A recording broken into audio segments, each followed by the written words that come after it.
Siamo con Luca Nardone, l'organizzatore di Matching Day, un evento insomma, che ormai ha raggiunto insomma, diverse edizioni. Gli chiediamo cosa succede oggi, quanta gente c'è, insomma, quali sono le opportunità che mettete a disposizione. Insomma.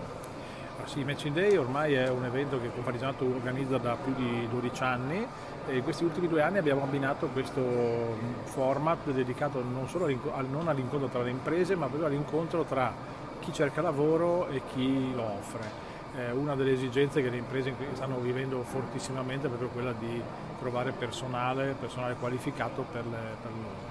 Oggi abbiamo 18 imprese con 84 candidati selezionati e divisi per tipologia.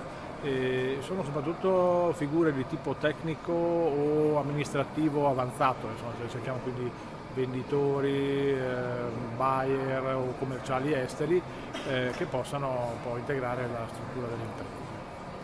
Ecco, possiamo chiedere insomma, quali sono un po' le tipologie di aziende e anche qual è la tipologia di persone che si presenta per un posto di lavoro. Sono aziende molto varie, sono aziende di dimensioni diverse, però sono aziende che cercano anche, che hanno una visione un po' avanzata della loro impresa, sia nel settore del legno, delle costruzioni, della meccanica, quindi c'è veramente un po' un parterre variopinto e le figure che cercano sono proprio delle figure specialistiche o nei rapporti commerciali estero o di tipo tecnico, quindi ufficio tecnico, operai specializzati e addetti appunto a macchina a controllo numerico ad esempio.